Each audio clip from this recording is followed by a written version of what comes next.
Hello once again and welcome to Griffin Sports Insider for the week of Thanksgiving 2010. I'm Ryan Menley along with Brett Easley. Brett, give thanks. We're thankful for an action-packed show, aren't we?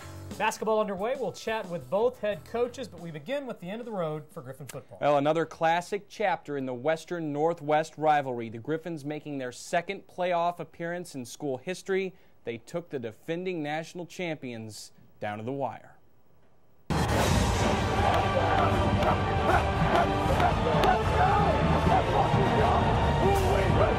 Here we go again. Western Northwest Part 2 playoff version number 1. The Bearcats beat the Griffins 42-zip in the last Maryville meeting October 2nd. No blowout here. Pick it up in a scoreless second quarter. Drew Newhart fires an absolute bullet to Adam Clausen for the touchdown. Griffs take a 7-0 lead. The first half was all Western. Northwest nowhere to go. Blake Bowles put on his back by Tom Madgett. Then the Cats would go for a field goal, but the Griffs get the big block. The gold section likes that. Griffins then march downfield. Newhart, avoiding the pressure, puts on a move, then hits Andrew Mead in the end zone. Western now up 14-zip. Still second quarter, Brad Beckwith nails a 28-yard field goal. The Northwest crowd is stunned. Bearcats trying to do something before the half, but Bowles is picked off by senior Ian Thompson. Western goes to halftime up 17-0. Go, it ain't over, let's go. Halftime was entertaining. Coach Jerry Patridge and Northwest band director exchanged pleasantries over territorial boundaries. Then Western's headsets went out, so the coordinators had to move from the press box to the field for the entire second half. Northwest went 3 and out on their first possession of the third quarter, so they'd be forced to punt or not. It's a fake. It's a good call. Josh Baker looking like a freight train rumbling 46 yards for the score. Bearcats get on the board, and the momentum shifts. Couple minutes later, they're back near the end zone. Jordan Simmons goes in for the touchdown. Tide turns. It's now a 17-14 game. But the Griffins have an answer. Newhart hits Terrell Downing, and he is on his way to the end zone. A 39-yard scoring strike. Western back up by 10, but Northwest just keeps coming. Fourth quarter, Bowles to Josh Baker. This guy was huge. 8 catches for 74 yards, and this touchdown. Bearcats now within 3. 8 minutes to play, same score. They're knocking on the door again. Kelvin Austin takes the hand up and goes up the gut for a 9-yard score. Northwest takes the lead, its first lead of the game. Final 2 minutes, Western at midfield on 4th and 18. One more chance to keep the season alive, but Newhart's pass falls incomplete, and that's the ball game. Western ends its season with a gut-wrenching loss to the defending national champions, 28-24 the final. Not many gave the Griffs a chance in this game. They went down swinging. We just felt like we were invincible today as we came into this game. You know, we had nothing to lose. They had everything to lose, and we just didn't get it done. We had our chances to really knock them through the ropes in the first half. We just didn't get it done. And I told them at halftime, I said, you know, and our attitude was awesome. They weren't celebrating. They expected to be where they were at. They expected to go out and finish it. You know, I'd love to have that punt back because I think we'd left our defense in and went punt safe and had bigger bodies in those gaps. We had a guy in every gap, but it was smaller bodies that were punt block. And great call by coach and Baker. Like I said, Baker's the difference in a football game. He just made play after play after play. I mean, you ask him what could we have done? Well, I don't know. Get an NFL guy to cover him. They just made some spectacular plays. I mean, we were on them, we were all over them. But, you know, sometimes the superstars make superstar plays, and that's exactly what happened. I knew they were going to come back and punch us in the mouth, and I thought we took it. The offense was able to go down and score, but then, you know, we got in that 3rd and long, and it killed us with that field position.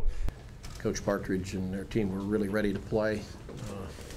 They played a great first half, and you know, we got a little momentum going in the second half, really made a difference. But we blew a few opportunities in the first half, and then they really had us on our heels. Obviously, this has to hurt continuing to come up short to Northwest. What is it going to take? Who doesn't come up short to Northwest? I mean, I'm getting judged on that. Everybody comes up short to Northwest right now.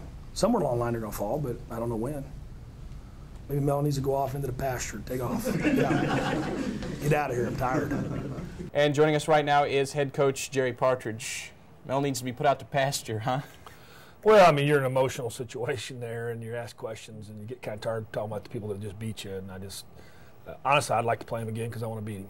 And but you know, he's done a great job there, and we certainly could use some momentum shift of some kind. And you know, for years he's tried to get other jobs and leave, and you know, it wouldn't hurt my feelings if he decided to go somewhere else or retire. He's a good man, and always liked him.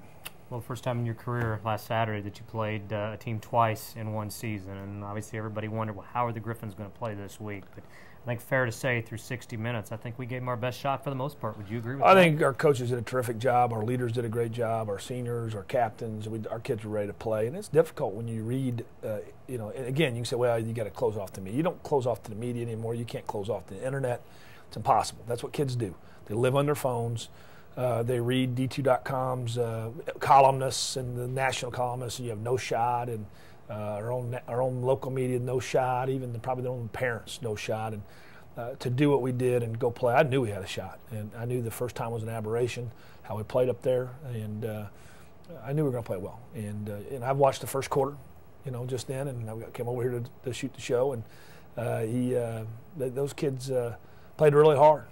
Talk about that first half, just going to the locker room up 17-0, and just what you did so well. We ran the ball effectively. We executed. We were physical.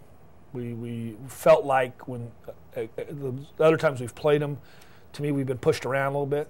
You know, a little bit more of the kicks hand in your face kind of thing, and there's a lot of talking and pushing, and our kids take it.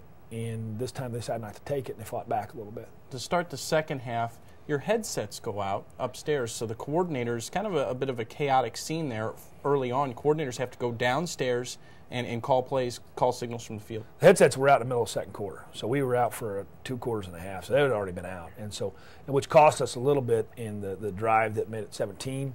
It cost us, it got us a delay of game to start the last drive of the second half because we couldn't hear what Tyler was calling. When he wanted to call, we should have just let Drew call it. That's a problem. And those are very expensive headsets. Did that impact the second half at all from a play calling standpoint on both sides of the ball? You think? Not really as much. I think everybody was, you know, again, I wasn't able to communicate as much with Coach Trotter as I normally do on defense, but you know, he'd make a call and have it out real quick, and there's sometimes I wish I, you know, have some say in it, but not that much. I think mostly what the second half had to do with was Josh Baker. You know, Drew's final pass falls incomplete, and you know, I don't know if that one slipped away. I know it was a tough loss, but just your thoughts coming off the field. I know it's, as you said, no one really kind of gave you a shot outside, but I know there had to be that kind of pit of, oh, man, you know. Well, we've been there too many times with them. We've, you know, again, it's almost like the 42-0's like that's what's happened all the time. That's the first time that's ever happened. And we've had some teams that were subpar that played them close, I think, and average teams, I should say. We've never been subpar. There's been some times, though, the 7 turnover game, the game our playoff team in 06 lost 24-21, had the ball almost real similar situation, down about midfield, 1st and 10, then a big sack versus long yardage.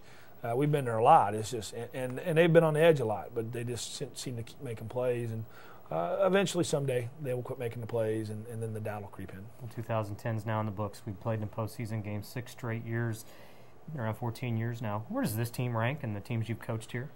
We've had some good teams. I don't know. I mean, it certainly ranks in the top 2 just because they made the playoffs. But I think there's some other teams that deserve to make the playoffs too. These guys, this team got in because the numbers fell right. I think the last 4 weeks have been gratifying. We're 5-3. I think we're down and out. Our kids just played great, and it spurned into a great win in Omaha, which you can never take lightly. And we just played well. I'm gratified how we finished. The thing I'd love to have back is that Southern game. It's just horrible. And there's no excuse for it, and those are the things we've got to get rid of. You know, it doesn't happen every year to us, like popular belief, but it's happened to come about 2 or 3 times now, and that's something we got to get rid of. Coach, moving forward now, another season begins for you, and that's the recruiting season. If you were to, I asked you this mid-season, if you were to snap your fingers and have one type of player moving forward to next year, what type of player is that? Maybe a position, or what in your mind would you like to have? We got to get better in the offensive line. That's where we got to get better. Those are great kids, and they came on at the end, but we got to improve there. The kids we have talent in their back. Those guys got to improve themselves, and we got to have some kids that haven't stepped up and played yet. They got to step up, and then we got to go find some kids. You lose 12 great seniors, some really record-setting seniors. Is next year a rebuilding year, or are you to the point where you're reloading now? I think it can be looked at a little bit like that. We might be a little bit youthful in some spots that needs to have some patience. But I anticipate winning. You know, I think 2 years from now is a year where you got to kind of look at where, hey, we're going to be pretty good. But we're going to be useful at corner. We're going to be useful at linebacker. Those are places. Useful at quarterback. Patridge kid, got a lot to learn still? I think he'll be all right. Awesome season for you. It was really gratifying and fun to watch. Roller coaster, but probably a pretty good roller coaster. Yes, it was. That's Coach Jerry Patridge. Your last GSI appearance of 2010. Sad. It is sad. Maybe recruiting. No Final Four? No Final Four. No Final Four for this week. We're out of time. We're like 20 minutes over. GSI will be right back.